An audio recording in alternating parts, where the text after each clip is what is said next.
Mr. Ashok Kumar Mittal. After that, Devgowda ji.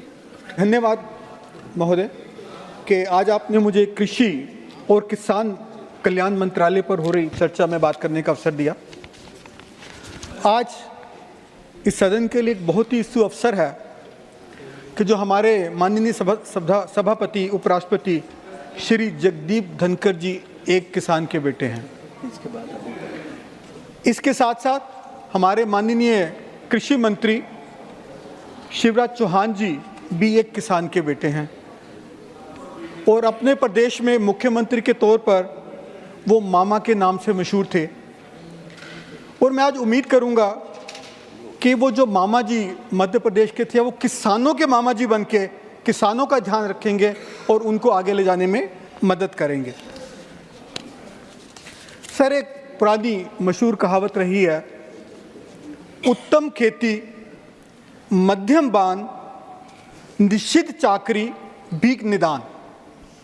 Sir, एक समय था जब कृषि सबसे उत्तम व्यवसाय माना जाता था, सबसे उत्तम कृत्य माना जाता था।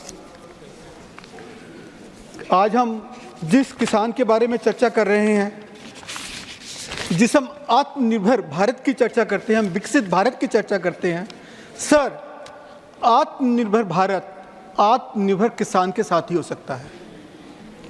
सर, विकसित भारत विकसित किसान के साथ ही हो सकता है। सर, बचपन में मूवीज में गाना था, मेरे देश की धरती सोना उगले उगले हीरे मोती।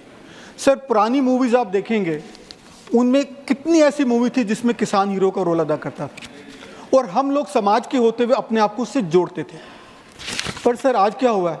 आज बॉलीवुड तो किसान को भूल ही गया, मुश्किल से उसको कोई एक्स्ट्रा का रोल मिलता है, लेकिन हमारी सरकारें भी किसान को लगातार भूलती जा रही हैं।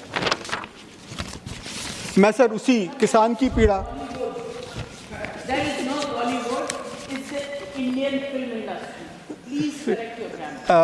Thank you very much Jaya ji. Indian film industry किसान को शायद सेकंड रोल पे ला रही है। My pleasure. और किसान भी, सरकार भी किसानों को शायद भूलती जा रही है। सर, ये इस बात से नजर में आता है कि सर पूरा जो हमारा बजट था भारत का। जया जी, मेरा टाइम बढ़ा दीजिएगा सर। इंडियन फिल्म इंडस्ट्री जो है वो किसानों को भूल गई है, सचमुच भूल गई क्या? सर, मेरा टाइम बढ़ा दीजिएगा, इतना ही है। इंडियन फिल्म इंडस्ट्री किसानों को भूल गई इनके हिसाब से। ये फिल्म इंडस्ट्री का काम है क्या, किसानों को याद दिलाना? सर मेरे 2 मिनट ऐड कर दीजिएगा ये। हाँ, 1-2 सेकंड हुए हैं। नहीं, चलो। थैंक यू जी। सर, कुल बजट जो भारत सरकार का इस बार तकरीबन 48 लाख करोड़ का है, जिसमें कृषि मंत्रालय के लिए सिर्फ 2.74% राशि रखी गई है, जबकि 2022-23 में ये 3.36%, मतलब कम होती जा रही है। तो इस वजह से मैंने बोला कि हमारी सरकार भी किसान को भूलती जा रही है। सर, अपनी बात को आगे बढ़ाते हुए जो एक सबसे महत्वपूर्ण विषय हम सब किसानों के लिए रहता है, हमारे लिए रहता है, इस सदन के लिए रहता है कि किसानों को एमएसपी का। सर, कितने समय से बात हो रही है कि किसानों को एमएसपी की लीगल गारंटी दी जाए। सैकड़ों किसान, और विशेष तौर पे मैं पंजाब से आता हूं, मेरे पंजाब के किसानों ने शहादत दी है, लेकिन अभी तक उस विषय पे कोई कार्य नहीं हुआ। मैं मंत्री जी से, भारत सरकार से पुरजोर निवेदन करूंगा कि एमएसपी को कानूनी गारंटी देने के लिए कार्य करें और इसको जल्दी अनाउंस करें और किसानों को एक खुशी का मौका दें। सब जब एमएसपी की बात होती है, ये तकरीबन 60 वर्ष पुरानी परंपरा है। उस टाइम कुछ सालों के अंदर ही 23 क्रॉप्स को हमने एमएसपी पे शामिल कर लिया था। सर, पिछले कई वर्षों से 23 की 23 ही चली आ रही हैं। पीछे कॉफी को लाने की बात हो रही थी, निवेदन किया हमारे किसी सदस्य ने, चाय को लाने के लिए निवेदन किया, और कितनी फसलें हैं भारत में, हजारों सैकड़ों फसलें हैं। तो हम 23 पर ही रुके हुए हैं, बाकी किसान नहीं हैं, बाकी उनको ज़रूरत नहीं है एमएसपी की।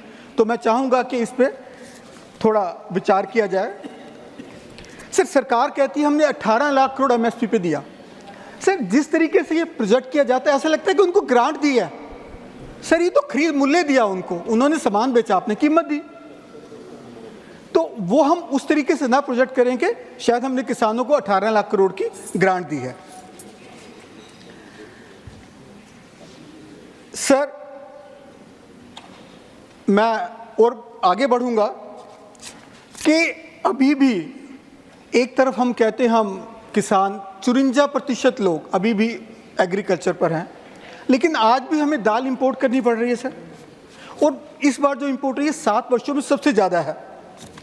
पल्सेस का इंपोर्ट सर डबल हो गया है, जो 45 लाख टन है। पल्सेस इन्फ्लेशन 17% हो गई है। बात हम रिकॉर्ड क्रॉप की करते हैं, लेकिन इंपोर्ट करना पड़ रहा है। मुझे ये बात समझ नहीं आती सर। सर, पल्सेस का ग्रोइंग एरिया भी कम हो गया, जो 307 लाख हेक्टेयर था वो आज कम होकर 257 लाख हेक्टेयर रह गया। ये क्यों हो रहा है, क्यों किसान छोड़ते जा रहे हैं, ये बात भी मुझे समझ नहीं आती। सर, अब मैं थोड़ा इरिगेशन की तरफ बढ़ूंगा। हमें देश में पानी की कमी है, बढ़ती जा रही है। तो मैं सरकार से निवेदन करूंगा कि जो मॉडर्न मेथड है, ड्रिप इरिगेशन है, सटीक खेती है, कृषि ड्रोन्स वगैरह से जो हम कर सकते हैं, उसके लिए खुले दिल से अनुदान दें या सब्सिडी दें, ताकि किसान उसको प्रयोग कर सके। सर, इसी से आगे बढ़ते हुए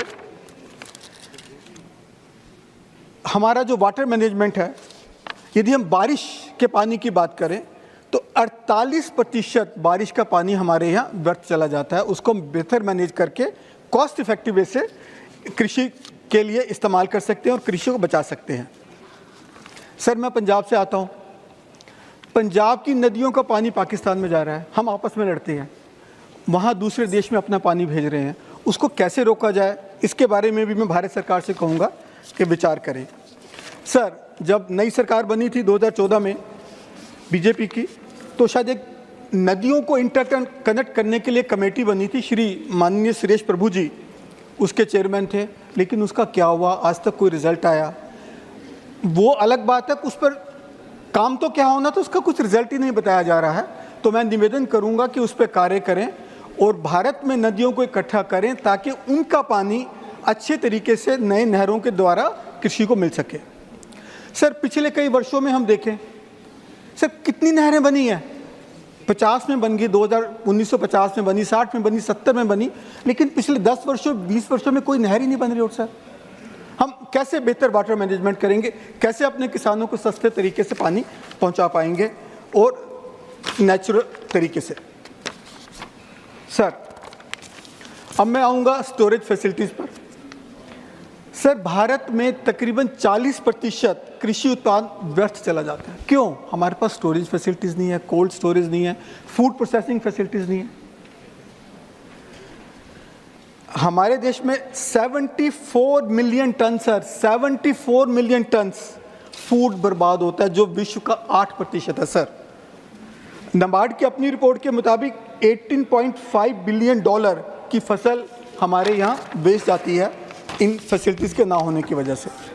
सर, हमने कोऑपरेटिव डेवलपमेंट शुरू किया था, अच्छे नतीजे आए, लेकिन सर वो भी रुक गया है। जो बन गई कोऑपरेटिव सोसाइटी बन गई, आगे उस तरीके से उनमें बढ़ाव नहीं हो रहा। मैं मंत्री जी से निवेदन करूंगा कि उसमें भी वो ध्यान दें और आगे बढ़ने की उस पर बढ़ें। सर, हम ऑर्गेनिक फार्मिंग की बात करते हैं, पर सर ऑर्गेनिक प्रोडक्ट को सर्टिफाई करने के लिए हमारे पास लैब्स ही नहीं है कि ये जनरली ऑर्गेनिक है या नहीं। कस्टमर को नहीं पता लगता, उस पर विश्वास नहीं आता, तो उसके दिशा में कुछ कदम उठाएं। सर, हमारी एग्रीकल्चर एक्सपोर्ट 8.8% कम हो गई सर, कम हो गई है। और जो एग्रीकल्चर जीडीपी की ग्रोथ सिर्फ 0.7% है, जो कि 2023-24 में 4.7% थी। सर, वो भी कम हो गई है। सर, मेरे 2 मिनट जो लग गए थे जी। नहीं, 2 मिनट कहाँ लगे यार? सर, ऐसा ना करें। 2 मिनट कहाँ हुए थे? 2 सेकंड हुए थे। सर, ऐसा ना करें, ऐसा ना करें। जल्दी करो, रैप अप करो। मुझे सर ये नहीं समझ आ रहा कि हमारी एक्सपोर्ट हम क्यों नहीं बढ़ा पा रहे हैं। सर, कहने को तो बहुत कुछ है, लेकिन आप मुझे कहने नहीं देंगे, तो मैं कविता के माध्यम से अपनी बात खत्म करना चाहूँगा। उससे पहले सर एक बात और, सर वो फर्टिलाइज़र का बैग पहले 50 किलो का होता था, हाँ जी, तो वो कीमत बढ़ गई तो सरकार ने उसको 40 किलो का कर दिया सर, ताकि कंफ्यूजन है किसानों को कि शायद वही कीमत है। तो सर वो थोड़ा सा ध्यान दें इस बात पर भी। सर लोन्स, सर मेरे हजारों किसान भाई, नहीं आप कुछ कह रहे थे। हजारों, सर प्लीज मेरा टाइम सर कम हो जाएगा। एक मिनट, सर, टाइम नहीं आपका कम होगा। हाँ, केजी कम हुआ तो कीमत भी 5 केजी के कम के हिसाब से ही है। सही बोलिए। Sir thank you sir. Sir मेरे हजारों लाखों किसान भाई हर साल आत्महत्या करते हैं लोन के बोझ के तले। सर मैं भारत सरकार से निवेदन करूंगा उसका संज्ञान लें और एक मुश्त किसी अमाउंट तक भी कम से कम उनको लोन की माफ़ी दे, ताकि उन हजारों लाखों बहुमूल्य जानों को हम सर बचा सकें। सर मैं आखिर में 4 पंक्तियां सर सिर्फ किसान की तरफ से बोल रहा हूं ये मैं सर। मैं हूं भारत की शान, मानसून की बाट जो था किसान, कभी मुआवजे के इंतजार में गरीब किसान, तो राजनीति में एक वोट बैंक का नाम, जी मैं हूं किसान। Thank you. बस सर 2 लाइन। पर मेरा रोना है, उम्मीद से उठना पर निराशा संग सोना है, मानसून द्वारा मेरे मेहनत को धोना है, सरकार के लिए मेरा जीवन एक खिलौना है, धन्यवाद। भी यही नहीं पता था। धन्यवाद अशोक जी।